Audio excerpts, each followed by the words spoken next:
Hello, everyone, and welcome. Thank you all for being here. Today, I am very excited to be sharing Financial Narrative's 2024 salary survey results. Our focus with this research is to explore the ever-evolving landscape of financial marcomms and the compensation and talent in the market. We know that this fluctuates every year. We are thrilled to bring you this report because I know that it is important for both your hiring and your own job growth. So I'm Ashley, and I manage Financial Narrative. I'm pleased to be here today with several guests. But before we introduce our panelists, I'd like to thank very much our research partners, Opinium. They are a leading financial marcomms research agency who partners with Financial Narrative on all of our research and has for several years. They do an amazing job. I'd also like to thank Goldcast, our official broadcast partner for this event. This is a wonderful platform, and we're very happy to be using it. So thank you very much. Now, I'd like to bring our panelists up to stage. We have Alyssa Gilmore, one of our board members, who's the Global Head of Communications for Financial Products at Bloomberg. Alexa Nightingale, who is the Head of Financial Services Research and Partner at Opinium. She's also the Head of Insights for Financial Narrative. Jamie McLaughlin is the CEO and founder of Monday Talent. And Susan Goodwin Thomas is a client partner at Heyman Associates. These folks all have a great view on the market and the ever-evolving talent market today. So welcome to stage, everyone. Thank you so much. Alyssa, thank you, Ashley. Hello, everyone. I'm so excited to be with you here today to talk about the findings of this year's Financial Narrative Salary Survey. Before we jump into that, I would love our panelists just to take a minute and tell us a little bit more about themselves. Alexa, why don't we start with you? Hello, yes, I'm Alexa Nightingale. I am the Global Head of Financial Services Research at Opinium. We're a strategic insight consultancy, so have also led on the insights for the results that we're going to be sharing with you today. So I've specialized in financial services for most of my career, working with companies from the kind of retail banking sector right the way through to asset management. So really looking forward to sharing some of the results today with you. Terrific, thanks. Jamie? Hi, another English accent. I think it's because you Americans think we're cleverer than we are, I think. But great to be on board. Jamie McLaughlin, founder and CEO of Monday Talent. We're executive search and recruitment in marketing and communications, arch rivals of Susan. I'm only joking. And I'm based in LA, but majority of our work and my team are in New York. I didn't expect your intro to be so provocative, but let's I'll have a spicy tackle once in a while. I was going to say, let's start over to Susan and see if she's going to pick up the gloves. Well, I've got to apologise for also having an English accent, haven't I? It's awful. But I have been here since 1998, and I did only work for American investment banks before going into search. So hopefully that makes up for something. Susan Goodwin Thomas, I'm a partner here at Heyman Associates. I joined the firm in Asia years ago, following a search career in investment banking, private equity, asset management, which also followed having worked at Goldman and Lehman before that. One of those roles was kind of a communications role for the M&A department in former Lehman Brothers. It's very nice to be here. Thank you for having me. Well, thank you all for being really here. Cheeky. I shan't tolerate that in future. Okay, I see how this is going to go today.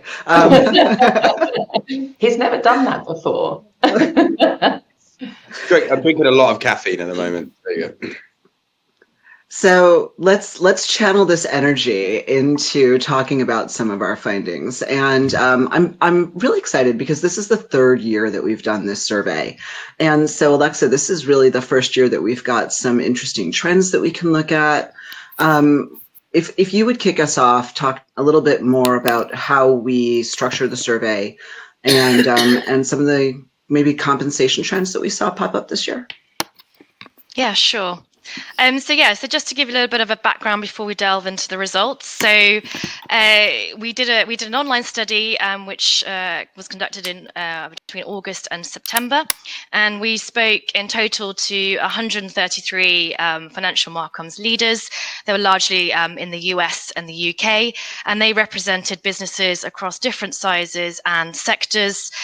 So we spoke to businesses across a range of different number of employees, from 1 to 50 employees through to large organizations of 5,000 plus, and also a mix of different industries, with fintech, wealth management, and asset management being the most prominent. So just turning to kind of the first theme. So there were 4 key themes that we really highlighted during the survey, and I'm going to be taking you through each of these in turn, and then the panelists will be discussing the implications of some of them. So I just wanted to touch upon the first theme, which is quite a positive story around wage growth and job stability, and we're seeing that first of all, a higher proportion of members received a salary increase this year versus in 2023. So we saw 83% saying that they experienced an increase in their salary compared to 71% in 2023. And they're also actually optimistic for the year ahead. So 79% anticipating receiving a salary increase in the next 12 months compared to 63% in 2023, which is positive to see. I think when it comes to salaries, we are seeing quite a healthy growth above current inflation rates. So the average salary increase we saw across the respondents was 4.1%. And actually, what's positive to see is that many respondents said that they thought that was either higher or in line with the rest of their teams, and also many of them thought the same when it comes to the rest of their company. However, that confidence isn't quite as high when they're comparing to the total market, and actually we saw nearly a third of respondents saying that they thought their salary increase might be lower than average market rates. When it comes to individual salaries, so we asked respondents to cite the average salaries within their company across a number of different roles. And I think this is actually showing the global results, but in our report we do have that split out by the UK and US. But we saw kind of the trend being same across both those markets. So that actually we did see that communications team salaries and bonuses continue to slightly exceed those in marketing, and that was a similar trend that we saw in 2023. And where we're seeing some of those starkest differences actually within the kind of managing director roles, VP heads and directors, where we're seeing kind of a difference between sort of 7 and 9%. And actually we see when we look at bonuses, we're also seeing quite a stark difference between comms bonuses at average 53k versus marketing bonuses at 40,000.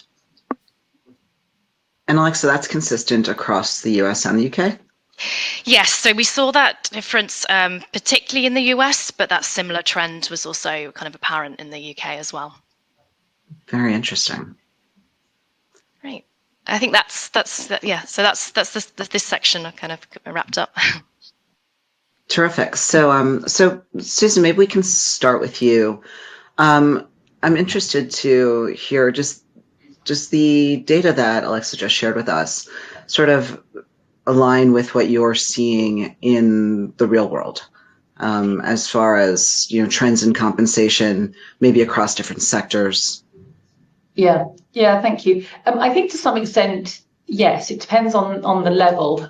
So I would say that at the sort of reporting to the CCO and then anything below that, you probably would see that being pretty much across the board. It's really difficult these are always crass generalizations, I think, because if you go across sector, you'll see anomalies in sector. And then if candidates are moving from sector to sector, you'll see strange things. So for examples, if the anomalies are that there are some sort of really sort of outlandish compensation packages compared to the norm, then even those could be, one could be incredibly cash rich, the other one could be incredibly equity rich. So what we often find is very difficult is translating compensation packages across the two. So for example, we have seen, it's almost as if you can see that compensation consultants have been consulting with several of your clients because they come with exactly the same structure for the compensation package that they want you to offer the candidate.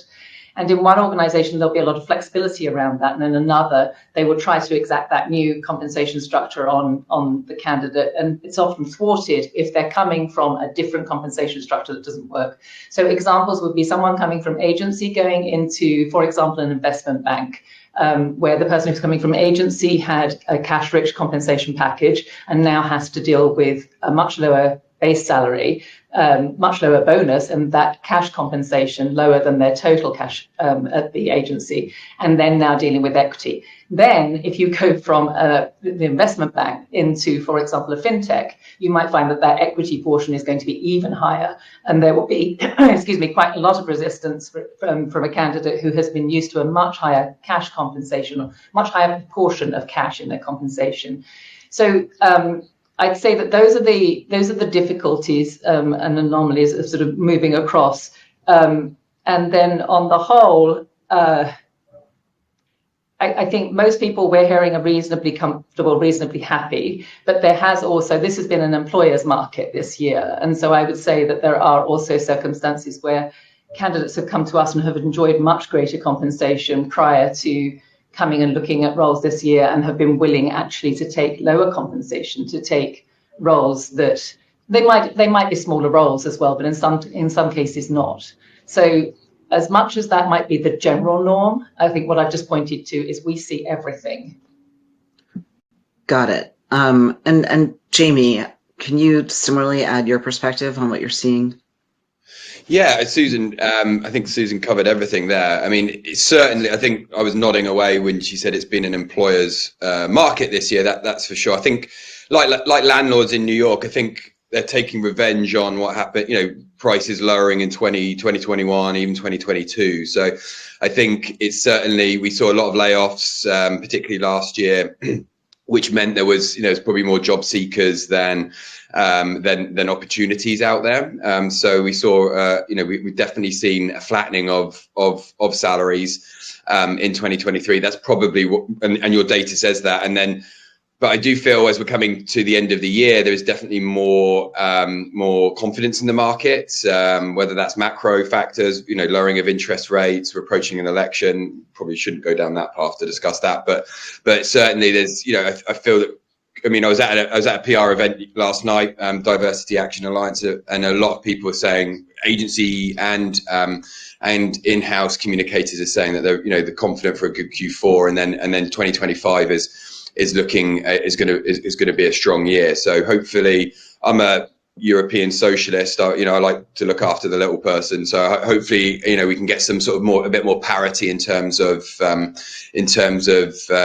job seekers, salaries getting back to, maybe those sort of 2022 levels as well. But it has been very inconsistent, which that probably doesn't help in terms of commentary. But I think when we were having our conversation last week about this event, it's just there's always these, we'll probably say the word anomaly quite a bit during this conversation, I think, as well, because even with, often we can talk about trends by industry or by level of role or by geography, but there does seem to be anomalies depending on organizations, industries, business cycle, all that stuff as well. So it's inconsistent, but the data we've brought here is excellent, and it really confirms a lot of what probably myself and Susan have been thinking all year as well.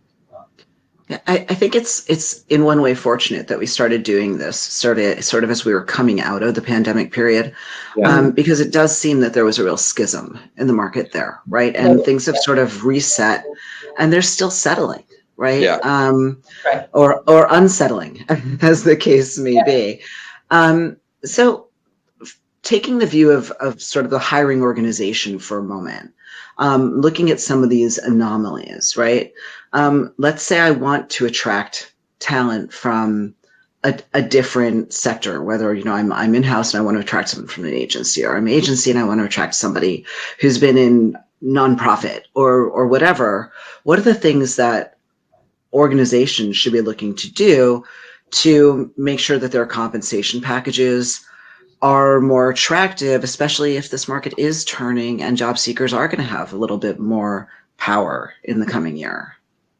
I think there are lots of surveys on this, aren't there? And invariably, the conclusion is it's not so much about compensation, but it's about other things that are just as important. But if we concentrate purely on compensation for this conversation, I think that the flexibility is going to be, that's what's been really difficult for us. You know, that's the point at which we play mediator, where the individual greatly wants to take that role, but the impact on them personally on a cash basis or on a total wealth basis is something that often, we saw one situation where it was almost as if it was disregarded, as if the sort of the personal aspect was disregarded. So I think and I've seen a few of these situations this year, we've seen this with relocation packages as well, where there isn't actually, sometimes there's not enough thought into what does this really mean on a daily basis. Yeah. For the individual, really thinking about, all the entire compensation package and the impact on, as I said, what they will experience day to day in the transition, bearing in mind that you're asking somebody to, they're going to be moving jobs, they're going to be sort of, drinking from a fire hose for whatever period of time while they're new to the organization. Setting them up to feel, really comfortable in the process is really important, I think, and taking care of compensation, to me, is one of the areas where you leave them free to concentrate a lot of their time. And it's actually an argument where I've brought to heads of HR when they haven't seemed to have a really good relocation package or a really good compensation package in place. And you can demonstrate how not having that in place is actually going to eat into that individual's take home. Yeah. They're going to pay for their move for whatever period of time. You can model it out over whatever period of time they're going to have to deal with that. And it has made a difference in some cases. I will say that it's of $100,000. I mean, if you're moving someone a very long way.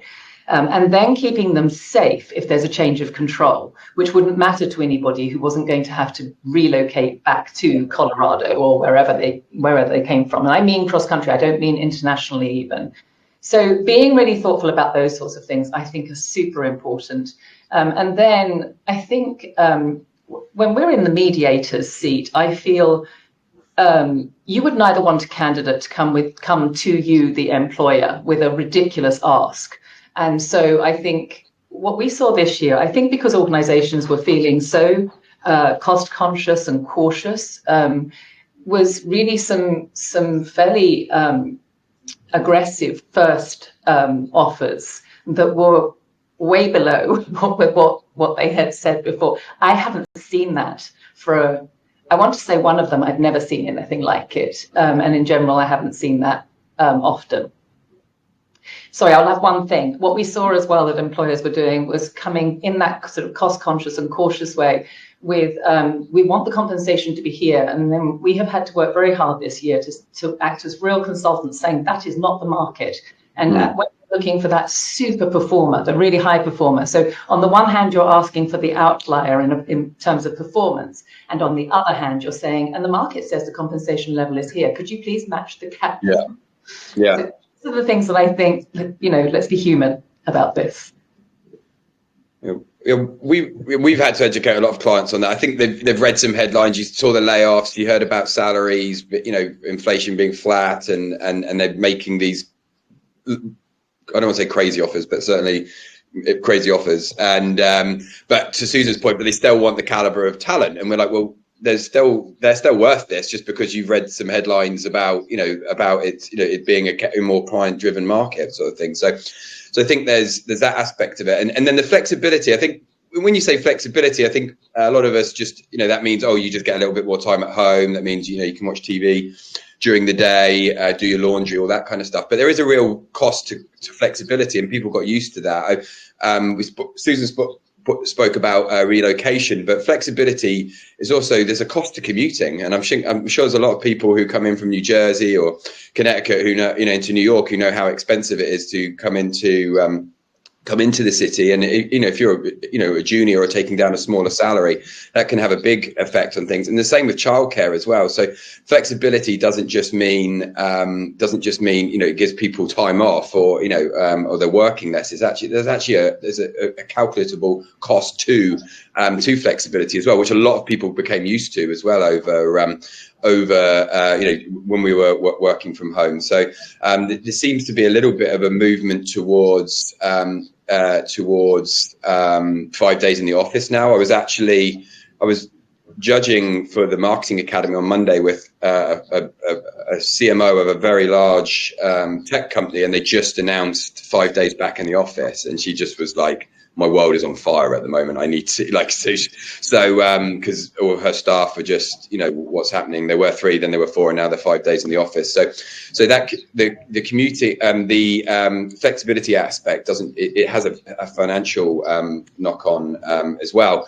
And then Susan touched upon sort of security in terms of packages as well. That's something we've been seeing as well. Is again, in Europe, it's part of the course. We call that gardening leave, or added security. But if you're going to up sticks, move states, move countries, people want some security in that if the CEO moves on, they want some sort of severance in terms of 3 months, 6 months, even 12 months for very senior roles as well. So we've certainly seen a bit more security being factored into packages as well. And again, due to my upbringing, I'm all for that kind of thing as well. So. Terrific. So this is actually a great segue into our next set of findings, Alexa. So let's talk a little bit about some of the non-monetary benefits or intangibles that factor into how people feel about their jobs and their comp. Yeah, sure.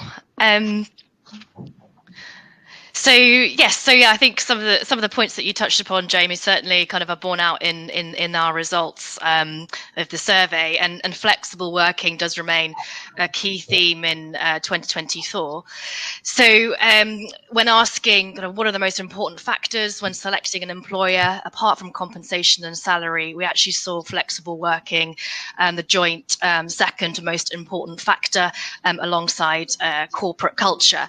And I think it was interesting to see actually and note some of the differences. We found that flexible working is much more important for women, for example, but also what we found interesting across different age groups. So actually the older age groups are placing more importance of flexible working compared to the Gen Zs, potentially perhaps as they become working parents. What we also saw, sort of coupled with that, and this goes back to some of the points that the panelists have touched upon earlier, is actually a quarter of respondents said they're prepared to accept less compensation for more flexible working. So really kind of emphasizing the importance of this. And the average salary sacrifice that they said that they would be willing to make is 6.7%. So really kind of emphasizing the importance of this flexibility. And one of the questions that we posed to members and respondents was, what could financial services companies do to better attract and retain the top talent? And flexible working was a key theme that came out as a key priority. So many respondents talked about, companies striking the right balance, offering that flexibility both in hours but also location, and not mandating that in-office work. So it's interesting to see that some companies now, are starting to introduce that 5-day working week, and it'll be interesting to see how that kind of works for them. Within the financial services kind of sector, though, in the respondents that we spoke to, actually, it was quite positive that the majority of firms are listening to employees and meeting their demands. So we saw the majority do have some kind of flexible working arrangement, with semi-flexible or hybrid being the most popular.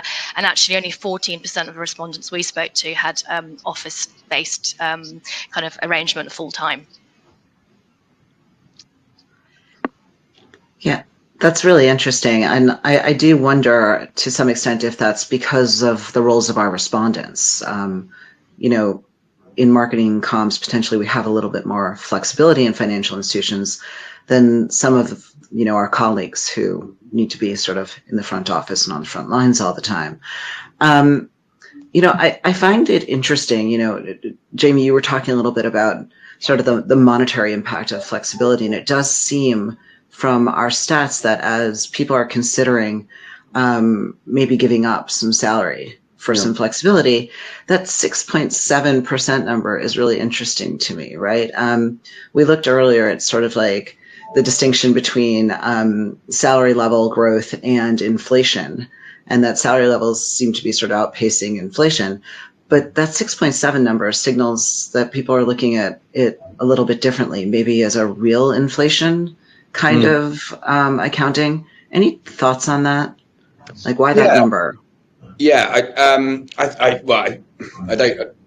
don't know exactly why that number, but it doesn't. I think it's certainly from what we see, it makes sense. I think there is, cash is always king, queen, and that's not going to go away. That's why we work, of course. So, but I think there's a sort of a trade-off to how much money you can earn versus your work-life balance and and doing things that you want that you necessarily want to do. I think as well. So I think that number is not a huge number. It's not, if it was 25% or something like that, I think that would be significant. So I think what it's telling us is flexibility is important, but it's maybe not. It's not quit your job important if people if people aren't getting that. That said, I don't know the nuance there, but I'd be very interested if what people are thinking, whether if they were on 2 days a week and then they're being asked to go to 5, whether that number would go up. And I think it probably would, to be honest. If it's going from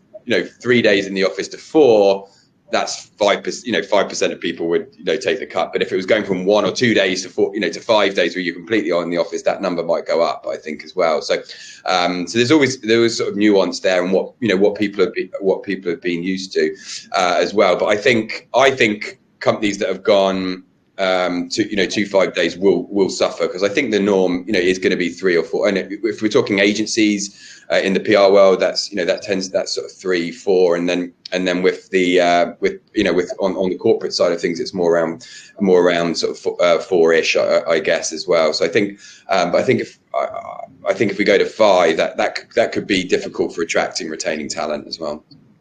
But again, it depends on the organisation.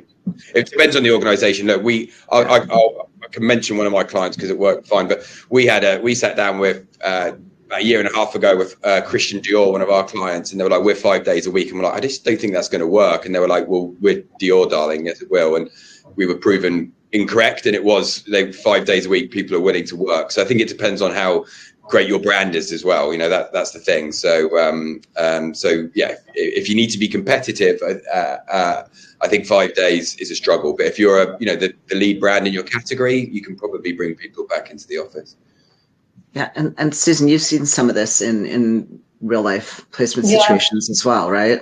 Yeah, it's another one of those situations where there's so many variables. I mean, I think from the candidate's point of view, I think that I think some people will say no one's going to take a cut, but we have seen people take a cut. And I think one of the reasons will be some people moved further out during COVID, and that commute is actually untenable. And so it's the difference between having a job or not having a job. And so if they can keep their job, that it would be literally, I cannot move to that job, but I could move to that job if you would let me, stay at home and have a pay cut, and then it really becomes a negotiation. So I think one of the roles that we were recruiting for was reporting directly to the CEO, and we had 2 finalists, and we had been told all the way through that they were only required to be in the office 2 days a week because of the nature of the role. And the CEO then, when he met one of them, said, "Please go ahead and make an offer as long as she can be in the office 3 days a week." So he upped the ante just by 1 day, and she said no. She had meant the 2 days a week. She actually was within commuting distance, but just didn't want to make that 1 more day a week into the city. And our runner-up was a long way away with too big a commute and had previously had roles like this and had to stay in a hotel, on a number of evenings. And so he said no as well. So we lost our 2 finalists because the CEO insisted on the 3 days. And we tried to go back and say, are you sure it's a difference of 1 day? And it was for a year. So he had a term to that. And it was about learning the culture of the organization, which was really, really important for the job. But it's a perfect example of, when the employer just won't budge, or when the candidate just won't budge. And that is the end of that conversation. The other thing I would say is, unfortunately, I think that might be why we'll continue to see this disparity in the gender gap, in gender pay, because I think that while I have met plenty of male candidates who are actually the ones who are saying, no, my wife has to go in, so I'm the one who has to be flexible, and I can't do any more than these 2 days a week for whatever period. Whoever it is, I think in generally it's going to be the female, and then the problem will be that really you've got the commuting costs, the clothing costs, the dining costs by coming into the city rather than being home, childcare costs. We weren't really cognizant of dog care. I wanted to add dog care costs. I thought that was important too. But seriously, those are all things that if you're both working, it would mean that one person would have to say, this doesn't work. We can't, I should stay home. Yeah, and that goes right back into sort of that real inflation versus sort of economic inflation. Yeah. So since you brought up gender differences in pay, why don't we jump to those findings, Alexa? Yeah, sure. So, I think it will probably come to, as no surprise that the industry still has some work to do. And we did see some kind of gender differences borne out within the results. So first of all, we saw that generally, 1 in 6 said that they were aware of gender pay gaps or disparities within their company. And that was actually more pronounced amongst those people working in larger companies, so with employees of 5,000 plus. I think it's also important to note that awareness was higher amongst women, so much higher. There were 21% amongst women compared to just 7% amongst men. But the data certainly supports those kind of gender gap observations that our respondents noted. So we saw that when comparing whether men or women have received a salary increase last year, a slightly higher proportion of men said that they did, 86 compared to 81% of women. But the starkest differences are actually when we look at reported salaries and bonuses, and particularly with bonuses. So with salaries, we saw a 4% difference between men and women. And for bonuses, we saw a much stronger difference at 27%. And I think just sort of important to note that this wasn't driven by different by industry or role, because actually those factors were fairly consistent by gender within our survey. So it's not just, however, kind of looking at salaries. Actually, we did see some of those discrepancies reflected in perceptions around career trajectories. So we saw that men were much more likely to say that they are ahead or on track of where they thought they would be within their career, whilst women, amongst women, kind of a significant proportion, 44%, actually said that they felt they were behind where they thought they might be. And I think that sort of all that kind of those differences and data really highlight a clear need for firms to support women along their career path. And again, that was quite a big theme that was prevalent kind of within the answers to whether what financial services companies should be doing to better attract and retain the top talent. So respondents talking about kind of maternity policies, improving flexible working policies for parents, and generally being more transparent about how men and women are treated. It's kind of amazing that we're still seeing these types of trends. Yeah. Susan, you commented a little bit already on sort of the impact of flexible working on gender pay gaps. Can you speak to it a little bit more in the context of that career trajectory finding, which I find incredibly depressing? Yeah. So one of the things I think it might be one of the places I go to is, if I'm an employer, how am I going to deal with this? We know what this means for the individual, the kind of choices you're making, and they're such difficult choices. The idea that you would have to put your career, step it back a little bit, or even put it on hiatus. That's challenging for anybody, because the re-entry can be so painful, and sort of catching up almost impossible, probably. So from the employer's point of view, I feel that most employers don't want to lose that talent. That isn't their intention at all. But I do think that the complexity of providing for those individuals in a way that is that there's sort of parity for everybody is super difficult, because you're going to be seen to be giving preferential treatment potentially to individuals, and it's really hard to work out whose cause is greater. So, for example, one of the things that I've noticed is that I think we overlook is kind of caretaker exceptions. So who is the caretaker, and how do we balance that person's part of the equation? And then also period of life expectations. So we've had conversations. I'm part of several organisations and the admissions and sort of enrolment parts of those organisations, and everyone's always saying, how do we get more people at this level? And I ended up saying, I'm not sure that we're going to, because the level that you're asking for us to find more people, it's the level at which people are at the top of their career. They have more management responsibility, both up and down, and leadership responsibility than they probably have ever had. They also probably have all of their children doing, assuming that they have family, I'm making a lot of assumptions here, doing as many activities as we now have children doing, and as busy families as we now have. And then you probably have ailing parents as well. And this was something that we saw during the pandemic, is the degree to which people were keen to have their lives stay around the convenience of caretaking, whether it be their own family, children, or elderly parents. So I think that is something that it's almost as if I want to sit down with, comps and benefits counsellors or consultants and say, is there a way you can factor that in? But as I said, I think it would be way too complicated. I don't know if that answers your question, Alyssa. I think the other observations are the sort of rather more obvious ones.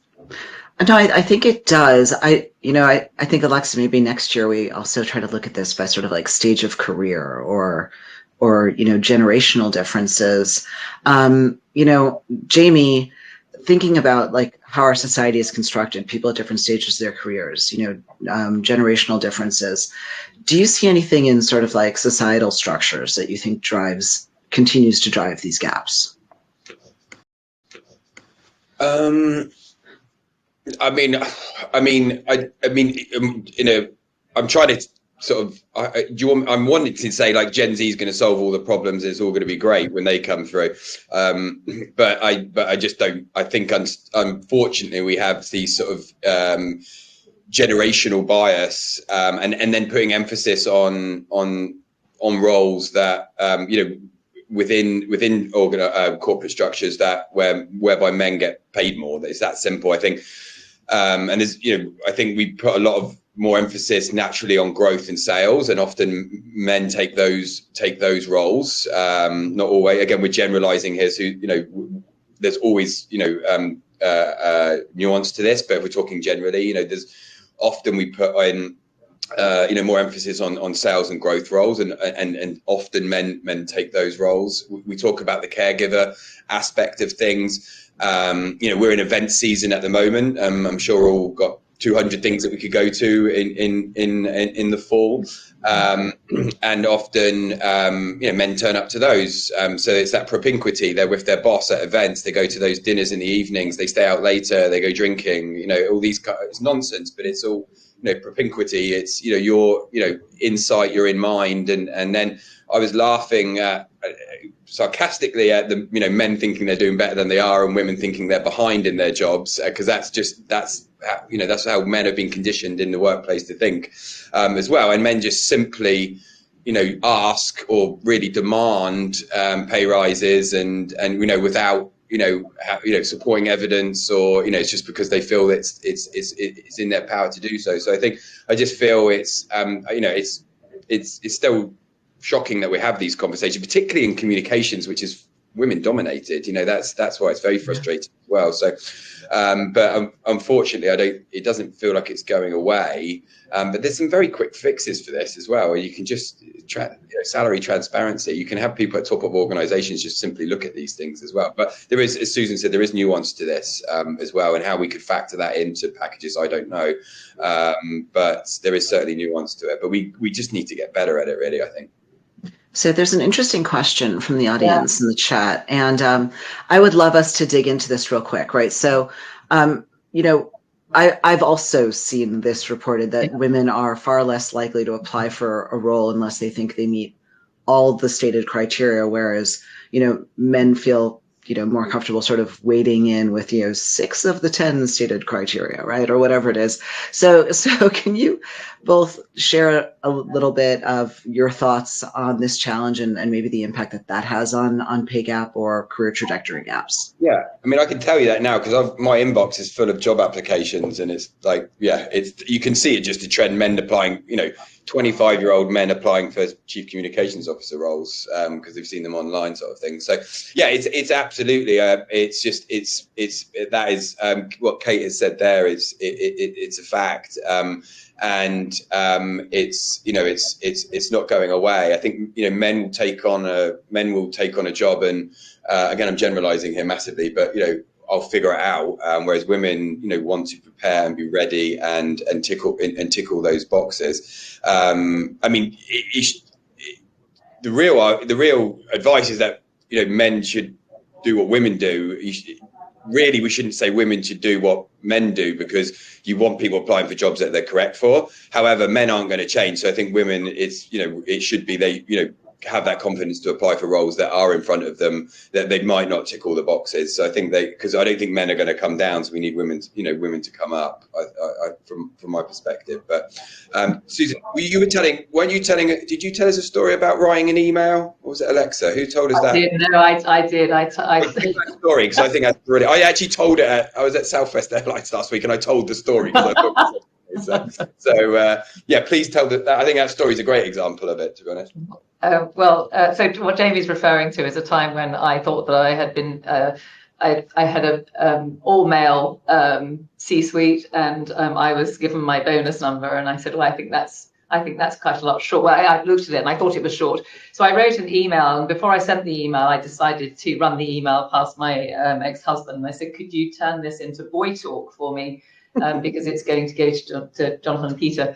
And he said, yes, absolutely. And he made very, very minor amendments, but I sent the email, and the response I got back was absolutely, you totally deserve that extra money. And that was an incredibly well-written email. Well done. So, slightly patronizing. Yeah. But it worked. It would be really interesting. I wish we could, sort of have parallel universes and see whether actually my female email how it would have landed and what the response would have been. Yeah. I just did want to add that I do see these differences in one gender as well. I do, and I'm sure you do too, Jamie. And Jamie, I so appreciate how incredibly impartial you are and unbiased you are. It's wonderful.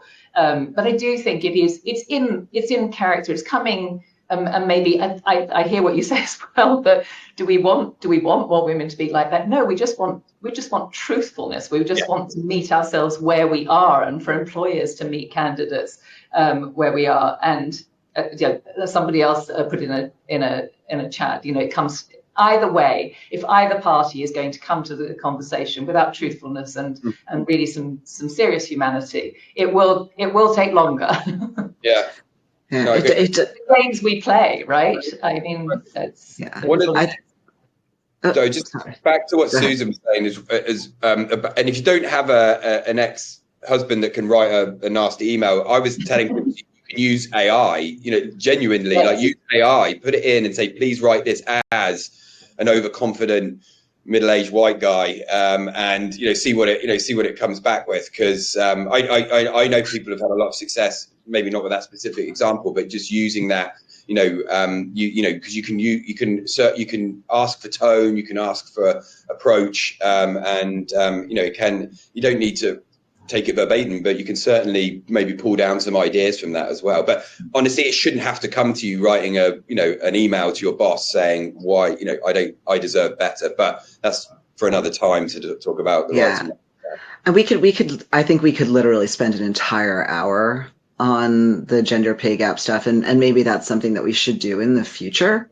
But since you've invoked the use of AI, let's take this moment to transition to what are some of the skills that might be higher in value for employers going into this near future, Alexa? Yes, so Alyssa, yes, you segmented very well into this section. So surprise, surprise, AI is the sort of dominant theme that came up within the survey. So thinking about future skills for marcomms professionals, a lot of the members cited kind of the importance of them being proficient in AI to help, I guess, create efficiencies, glean insights, and kind of basically and make better decisions. And as that becomes more important, it's also one of the themes that came through with the survey was around adaptability and agility. So as kind of marcomms professionals' roles evolve, so do people's skills, and be able to, I guess, adapt to that change and take on responsibilities also kind of outside of their job description. And then we also saw linked with that around a lot of comments around creative thinking. So having those kind of more of those kind of design capabilities, video expertise, and also displaying some of that strategic thinking. Very interesting. A lot of that information is sort of those second 2 points. I often think of as just the need for marcomms professionals to develop stronger business acumen, right? And understand where they can contribute the most value to the business. But I think maybe we can dig a little bit into how do organizations sort of create the environment in which they can cultivate these skills. And Susan, I think you had some insight on that. Yes. So in the communications profession in particular, there's been a great deal of conversation around the sort of, I think, what some organizations are calling the sort of CCO plus. During COVID, for example, I'm sure that many people, CMOs and CCOs, were given extra responsibilities that they hadn't had previously. And I think an element of that is actually because of the extraordinary communication skills that marketers and communications professionals have, that they can solve problems in a way that other parts of the organization can't. So what that has led to is organization. I think there's a few things going on. One, I think in the C-suite, we've seen that a lot of CEOs are trying to shrink the number of people that they have reporting directly to them. So we have had roles where we have been asked, could you find us a CCO who's really more like a CCAO, a corporate affairs officer, a communications and corporate affairs officer. Oh, and by the way, if they also are really good at IR and have done government relations, that would be great. And then at the last minute, added brand innovation. We were lucky enough to be able to find somebody who actually did tick all of those boxes, and we had other individuals who, for example, had been equity analysts, investment bankers, and then come into comms later in their career. So there are people who have exactly those skills, and I have talked on panels about developing, what are those skills? What is business acumen? You're breaking it down into what the skills are that the C-suite is asking for from communications. Matt Regas at St. Paul University has written a book, Business Acumen for Strategic Communications, and he did a wonderful job of surveying lots of communications professionals and working out what does this really mean, and then speaks, Alyssa, to exactly what you're describing, which is how do we develop this. And one of the things that one of the other panelists talked about was having gone out and done her MBA and then taken operating roles specifically to inform her communications career differently. When she came back to the function, the first thing she did was hire an analyst. I've also worked with heads of communications for private equity firms who have looked at what is my stakeholder community and who else do I need on my team, and came to us saying, you know who I need next? I need somebody who really knows what good looks like from an investment bank, a management consulting firm, a law firm, or maybe this person sits in agency, but with a keen awareness of those statistical skills and some of the analytical and insight skills were probably not going to come from somebody who was in a in-house communications role or had just grown up in that environment only. Yeah, and that makes tremendous sense to me also as somebody who leads an in-house team. The things that, I'm being asked to analyze and report out on about our own performance is shifting dramatically in that direction as well. Jamie, so can you talk a little bit about, from the other standpoint, what do we want to see from applicants here, and what can people do to make themselves more attractive to organizations that are seeking these skills? Yeah, that's a great question. I mean, there is, if you're in a current organization at the moment, it's putting your hand up and getting involved in the, those areas that were mentioned. AI, adaptability is probably a bit more nuanced, and around the creative thought as well. So I certainly think there's maybe opportunities within organizations to get exposure to these growth areas, particularly if you work at a PR agency or a marketing advertising agency. There's definitely going to be divisions within those organizations that are focusing on new media technology, AI, that for example. I can't speak for all corporations, of course, and things can be a little bit more siloed there. And then if you can't get that, look outside of your organization for courses where you can have more exposure and training and development in those areas as well. If one of my team came to me and said, look, I want to be an expert in AI to help the business, I want to do this course, I'd be right, let's do it, let's jump on it. I don't want to necessarily learn all about it myself. So I think this might go back to the gender issues, putting your hand up and asking and saying, but then creating a case for why it's going to be good for the business. I think it would be quite difficult for an employer or boss to not at least be intrigued if someone's looking to expand their skills, particularly in areas that aren't going away and growing, and maybe they could show the financial narrative data to show that they're this is an area that the market's moving in, and they need to get on top of it. So I think again it's putting your hand up and either seeking learning and development internally or looking externally. But I do feel for younger generations coming through, this can be a difference maker in terms of their resume, and because our clients are asking for these this skill set more and more. So if you can become an expert in that area, or certainly and have a greater understanding it than the average person, then that could be a differentiator and future-proof your resume and career for the next 5 or 10 years. Yeah, I love the idea that that the financial narrative salary survey would be an assist to somebody making the case to enhance their career trajectory. I mean, certainly that's what we would hope it would do. You go. Well, so let's.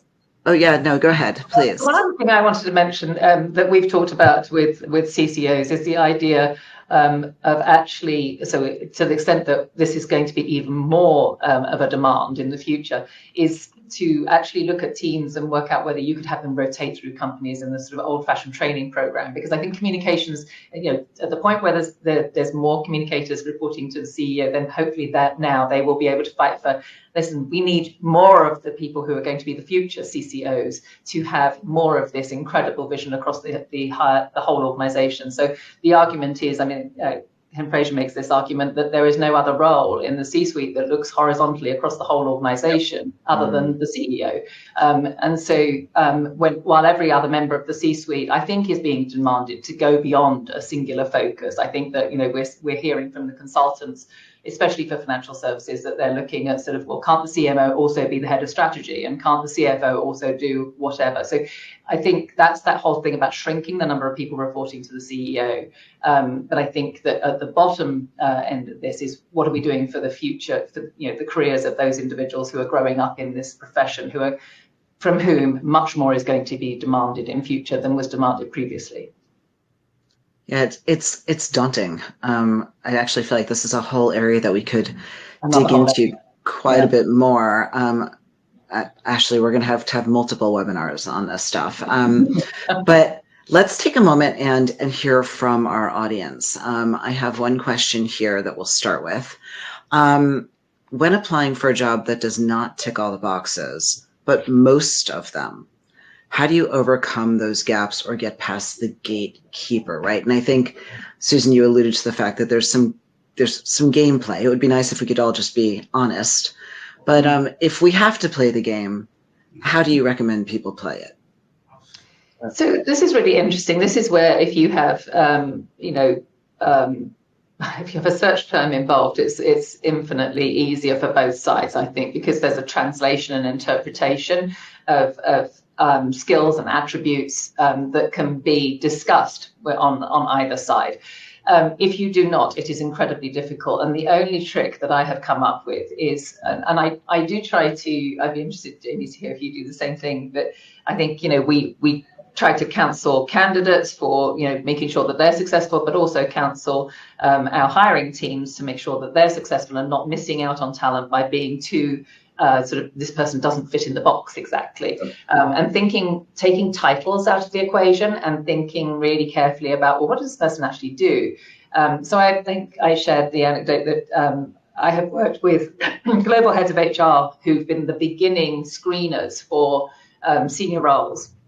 And they said, no, we can't see this person. This person's all internal communications. And then I have said, well, hang on a minute. So this person actually had to bring together a team of 55 people across an organization and do an internal branding campaign, which was the equivalent of an external branding campaign, and then went back over their other skills to demonstrate that this was truly somebody who had really run external communications, internal communications, and have many other strategic roles and worked directly with the C-suite, so much so that they had increased revenue, and she was seen to be a major part of this increase of revenue by $1 billion. She was the successful candidate. They would have dismissed her. So if you don't have that advocacy in a mid-person, then somehow that's got to happen. One of the things that I say to people is, you've got to declare what you want to do, and maybe give your titles subtitles that really have exactly the right words in them for you to get picked up, unfortunately, in a Boolean. Because if it's the internal recruitment team that is sifting for you, and sometimes we will assist clients in this process and see exactly what happens, it's super scary. I've also worked in an internal recruitment role and seen, I have to say, there's no other word for it but mud against the wall. It's not strategic, and often you have somebody who doesn't even know what communications is, and there's no disrespect in that. If I can work with a CEO who will say, Susan, one more time, explain the difference between communications and marketing to me, because what this individual is trying to do is find someone for the marketing aspect, someone for the communications aspect, someone for advocacy. There's no shame in that individual in that department. It's shame on the organization for thinking that that's the person who's going to find your CCO or any of the reports directly to that CCO. So I'm sorry, I probably declared more problems than solutions, but I do think the only thing you can do is, and there are professionals who will do this for you, do this to your LinkedIn, give you exactly the right, and I think you need somebody else, especially as communications or maybe as well as a marketing professional. You're really good at doing this for other people. You're not necessarily good at doing it for yourself.